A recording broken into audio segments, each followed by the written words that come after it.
Assalamualaikum warahmatullahi wabarakatuh. Hamdan wa syukran lillah, salatan wa salaman ala rasulillah, amma ba'da. Hadratal muhtaramin, dumateng para alim ulama saha ustad-ustadzah, dewan juri, hadirin hadirat rahimakumullah. Perkenalkan, nama saya Khalid Dinarul Fajri dari MTS Negeri 2 Kota Kediri, akan menyampaikan tausiah dengan tema keistimewaan Isra Mi'raj Nabi Muhammad SAW. Hadirin hadirat rahimakumullah.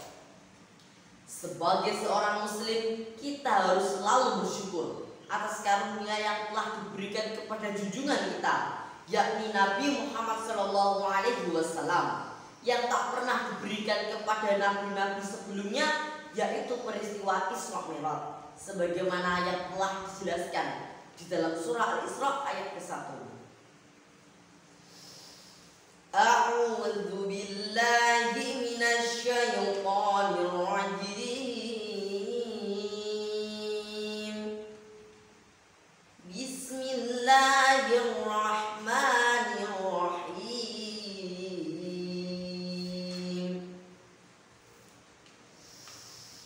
Subhanalladzi asra bi'abdihi lailan minal masjidil haram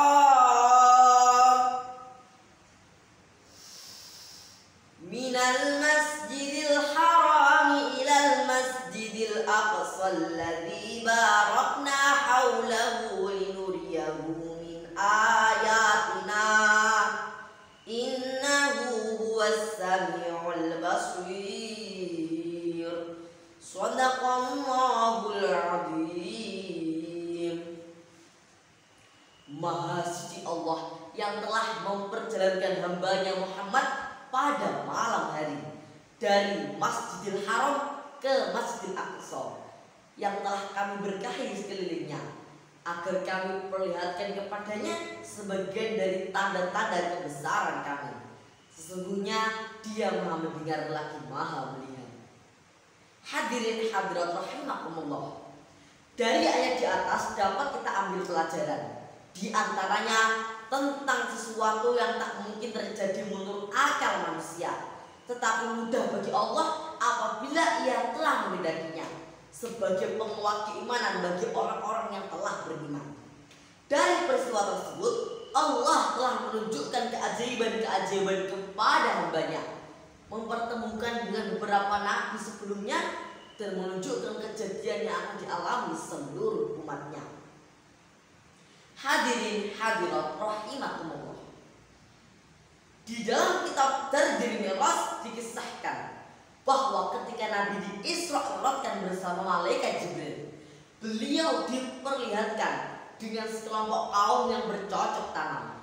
Tetapi anehnya, tanaman yang ditanam itu seketika bisa langsung dipanen. Begitu seterusnya. Rasulullah pun bertanya kepada malaikat Jibril, "Siapakah orang-orang itu, wahai malaikat Jibril?" Malaikat Jibril pun menjawab, "Itu adalah gambaran dari umatmu yang berjihad di jalan Allah. Satu amal kebaikan dilipat gandakan hingga 700 kebaikan. Begitu juga dengan orang-orang yang suka bersedekah dengan harta benda, tenaga, dan pikirannya untuk agama Islam." Rasulullah juga diperlihatkan dengan sekelompok orang yang mukul-mukul kepalanya sendiri hingga pecah, lalu pulih dan dipukul lagi, begitu seterusnya. Rasulullah pun bertanya kepada malaikat Jibril, "Siapakah orang-orang itu, wahai malaikat Jibril?" Malaikat Jibril pun menjawab, "Itu adalah contoh dari umatmu yang malas melaksanakan sholat fardu."